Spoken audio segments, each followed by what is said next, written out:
ਅਸਲਾਮੁਅਲੈਕਮ ਦੋਸਤੋ। ਆਪਾਂ ਅੱਜ ਕੱਢੂ ਆ ਲੱਕੜੀ ਛੜੀਆਂ ਬਾਹਰ ਤੇ ਟਰੈਕਟਰ 'ਚ ਪਾਉ ਤੇਲ। ਕੱਪੜਾ ਪਹਿਲੇ ਮਾਰ ਲਵੀਏ, ਕੱਪੜਾ ਮਾਰਨ ਤੋਂ ਬਾਅਦ ਆਪਾਂ ਟਰੈਕਟਰ 'ਚ ਤੇਲ ਪਾਉਣਾ। ਤੇਲ ਪਾ ਕੇ ਤੇ ਛੜੀਆਂ ਬਾਹਰ ਕੱਢਣੀਆਂ ਨੇ।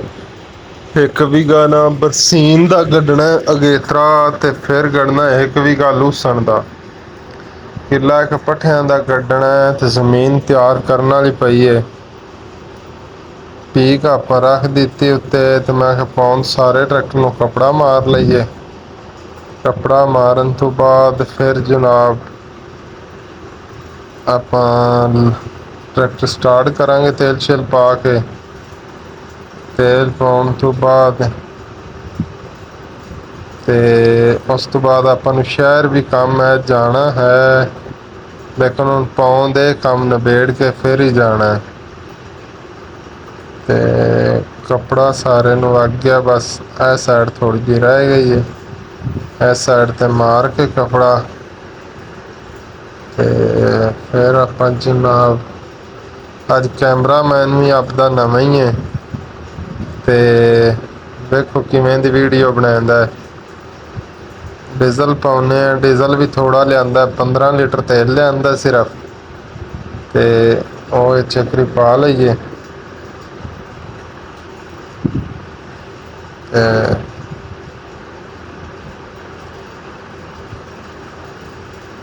ਡੀਜ਼ਲ ਡੁਜ਼ਲ ਪਾ ਕੇ ਨਾ ਤੇ ਫਿਰ ਆਪਾਂ ਲੱਕੜੀ ਕੱਢ ਕੇ ਤੇ ਫਿਰ ਆਪਾਂ ਜਨਾਬੇ ਲਿਆ ਅੱਡੇ ਤੇ ਲਿਜਾਣਾ। ਇੱਕ ਟਾਇਰ 'ਚ ਇਹਦੇ 'ਚ ਹਵਾ ਵੀ ਘੱਟ ਏ, ਉਹ ਹਵਾ ਵੀ ਭਰਾ ਕੇ ਲਿਆਉਣੀ ਹੈ ਟਾਇਰ ਦੇ ਵਿੱਚ। ਤੇ ਦੂਸਰਾ ਇੱਕ ਨਾ ਗਰੀਸ ਕਰੈਨ ਵਾਲੀ ਏ ਤੇ ਗਰੀਸ ਜਾਂ ਉੱਥੋਂ ਕਰਾਵਾਂਗੇ ਜਾਂ ਆਪ ਕਰਾਂਗੇ, ਲੈ ਕੇ ਆਵਾਂਗੇ।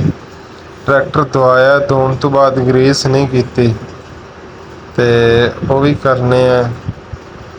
ਤੇਲ ਪਾ ਲਿਆ, ਤੇਲ ਪਾ ਕੇ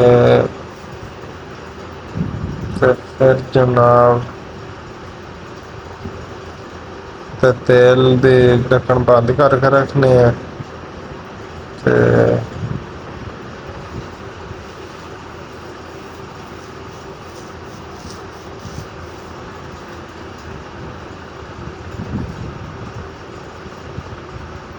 ਉੱਥੋਂ ਬੰਦ ਕਰਨੇ ਆ, ਕੱਪੜਾ ਮਾਰਦੇ ਆ ਜਿੱਥੇ ਜਿੱਥੇ ਤੇਲ ਡਿੱਗਾ ਉੱਥੋਂ ਕੱਪੜਾ ਮਾਰ ਕੇ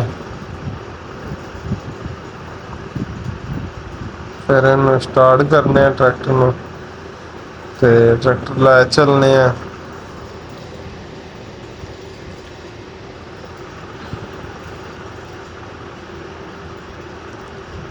ਬਸ ਬੰਦੇ ਆ ਜਾਂਦੇ ਨਾ ਲੱਕੜੀ ਲੱਦਣ ਵਾਲੇ, ਫਿਰ ਜਲਦੀ ਕੰਮ ਨਿਬੜ ਜਾਣਾ। ਤੇ ਉਹਨਾਂ 1 ਘੰਟੇ ਦਾ ਟਾਈਮ ਲਿਆ ਸੀ।